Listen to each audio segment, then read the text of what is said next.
Hey guys, and welcome back to my channel, That Aussie Mum. For those of you who don't know me, my name is Suze, and on this channel I like to focus on faith, family and lifestyle. And if you can hear a whole bunch of noise going on around in the background, we have neighbours. It's what life is all about, so please just excuse any of the noise.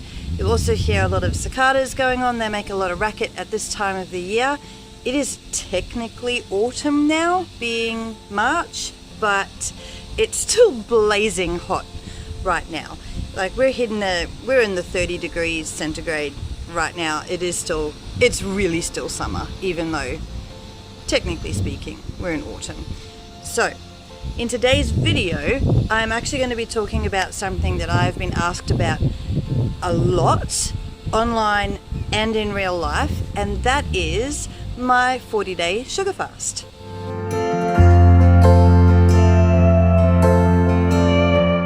So at the end of last year, I decided that I was going to do the 40-day sugar fast challenge by Wendy Speak, and I will link her book in the description down below. This challenge was an online challenge that you could do as a community, so I actually joined the 40-day sugar fast Facebook community so that I could join in and do it with a whole bunch of other people all over the world.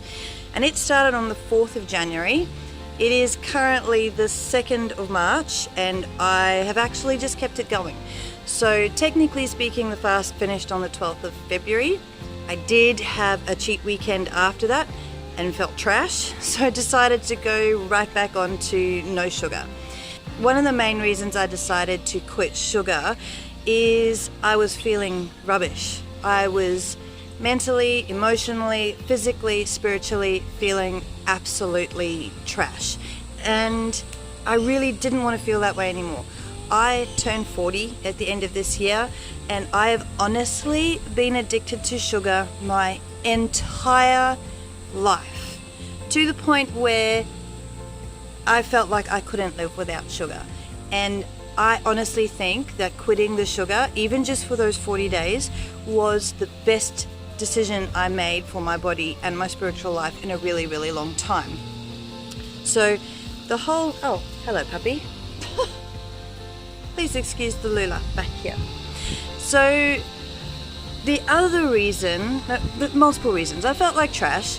I wanted to lose weight because I have put on a lot more weight than what I had before I had kids. And yes, I know that I will never be able to get back down to what I was before my kids, because I was 23 when I had Natalie, and that was a really, really long time ago. So I know that it's going to be really hard to get back there, but I had to try something, and I really wasn't feeling good about my body, and I just didn't feel good about it. So I wanted to change that. The other reason was this 40-day sugar fast challenge that Wendy Speak ran was actually there less to lose weight, but more to transform your spiritual life.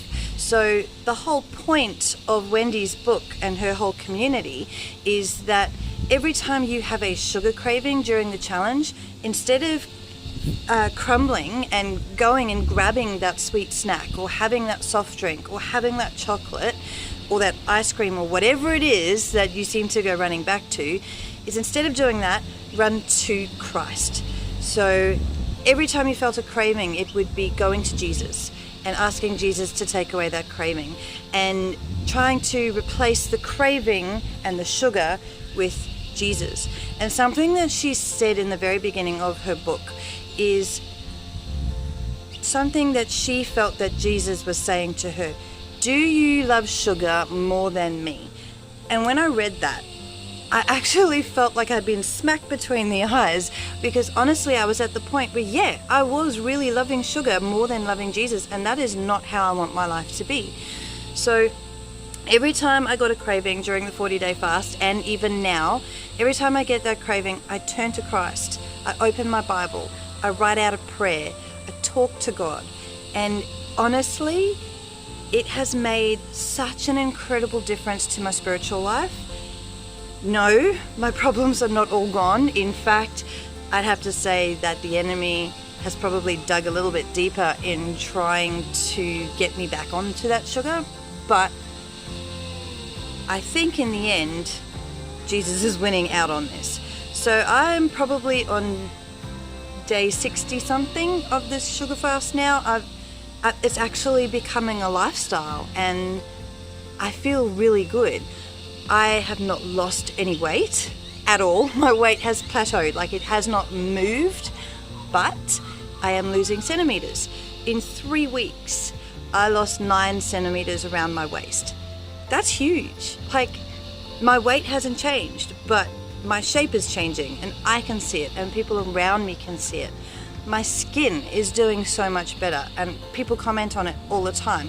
Obviously the redness is still there, bane of my existence, but pimples and acne, I mean, I'm turning 40, I shouldn't be having those things, right? But I still struggle with them, and I've been finding that even my hormonal acne is far, far less than what it was when I was consuming mountains and mountains of sugar. And I think one of the reasons that that is happening and that my skin is so good is that in order to curb cravings, I'm drinking a ton of this stuff. So my goal is to drink 2 of these bottles every day. Some days I get through 2, some days I get through 3, some days I barely even get through 1. But it's making it makes it better. I don't know what. I hate water, but I can drink it. I think knowing now how sugar affects me means that I want to drink water more, because soft drink was everything for me. Can of Coke, chocolate bar, I would take the can of Coke every single time. Now that I've been off sugar for so long, I tried a can of Coke the other day and I couldn't drink it. I actually don't know why I loved it so much. It was awful and it was my biggest weakness, my biggest addiction. And praise Jesus, I think I've managed to kick that addiction, because it was not helping with my weight, it was not helping with my mood, it was not helping with my skin, it was upsetting my stomach to the point where I was having really horrible, I'm going to go TMI right now, really horrible stomach problems. I just don't want to say it, but you know what I'm talking about. And I discovered that sweeteners, all of your, even the natural sweeteners, so all your sweeteners and Diet Coke, things like that, that stuff goes straight through me. I always thought I had a bowel problem. I didn't. It was the sweeteners and the sugar upsetting my bowels, and I don't have that problem anymore. It's fantastic. My mood has just shot through the roof. I am, generally speaking, so much happier. I can think clearer. I'm sleeping better, all because I cut out the sugar. So that's my testimonial there on why I think you should quit sugar, because I feel amazing even though I'm not losing the weight. But I also want to explain how I went about doing it.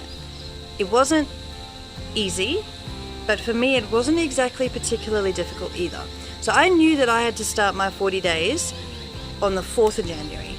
And we just had Christmas, and we have multiple birthdays directly after Christmas. In that week after Christmas, we have got my youngest daughter's birthday, we've got my mother-in-law's birthday, we have, you know, all of the functions around Christmas. And what is around Christmas? Well, there's sugar. There's sugar in everything.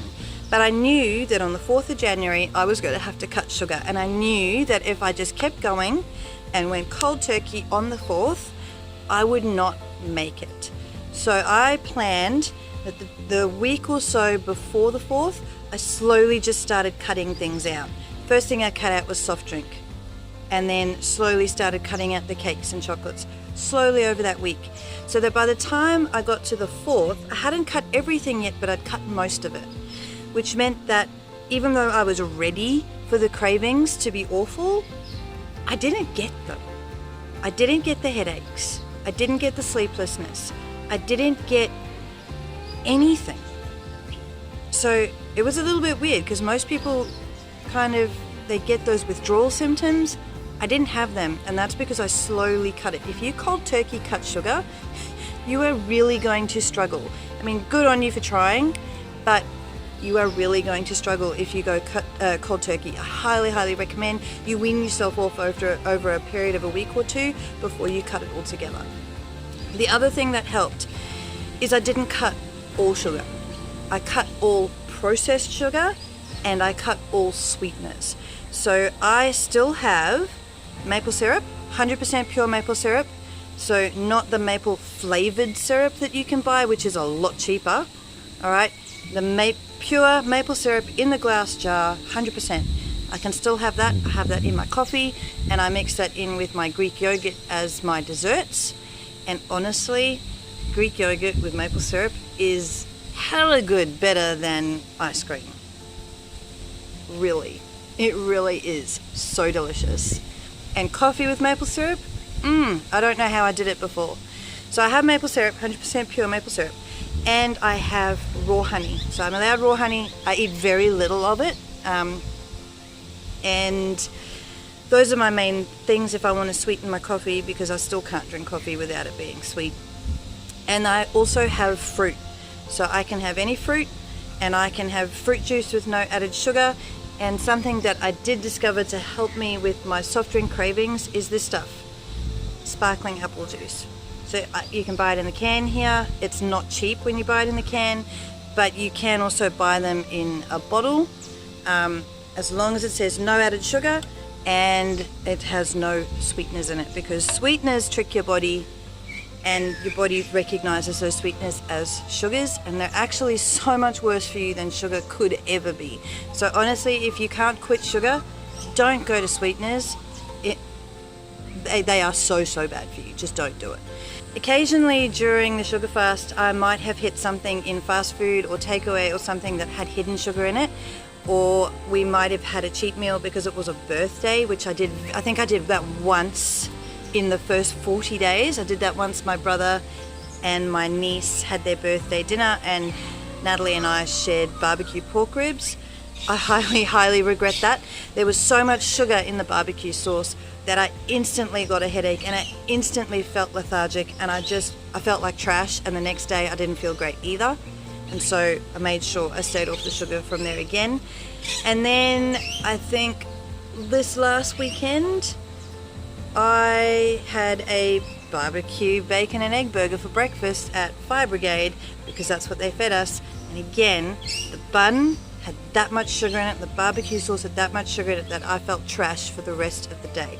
Once you get off sugar, you realize how bad it makes you feel when you're actually when you encounter it again.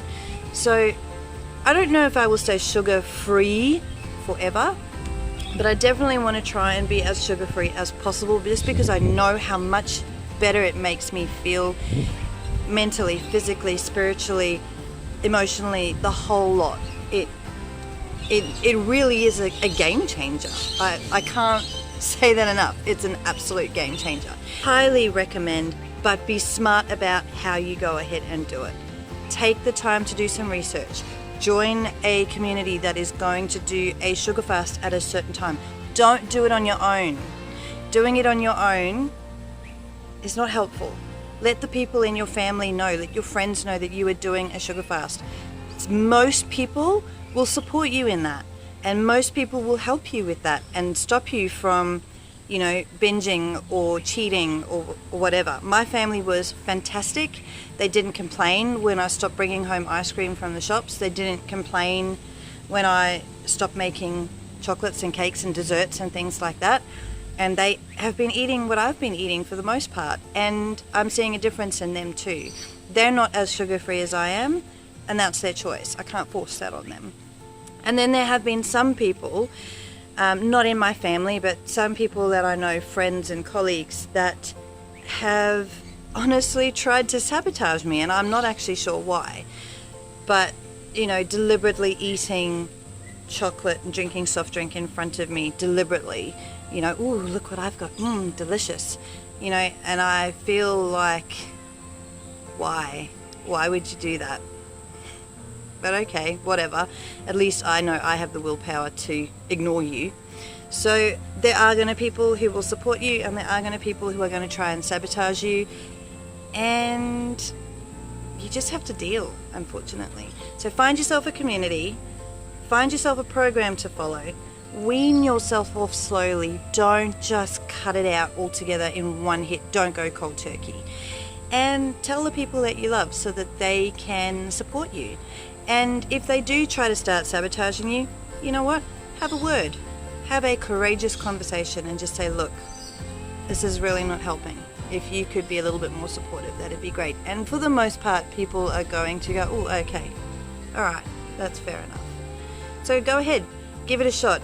If you are sugar-free, I would love to know if you're sugar-free and how long you've been sugar-free for. Why did you decide to go sugar-free? Obviously for me, it's not really a medical reason, but it seems to have helped with everything else. I'm even slowly weaning myself off my anxiety medication. How good is that?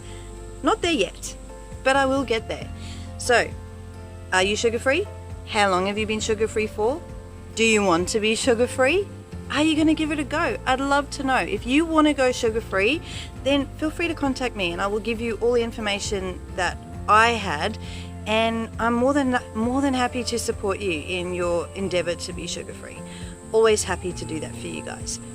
So if you enjoyed that video and you made it through all my rambling this far, well done, good on you, because most people don't get this far. And I will hopefully see you in the next video, which will not be as late as this one, hopefully. And the rambling continues. I'll see you in my next video, guys. Bye.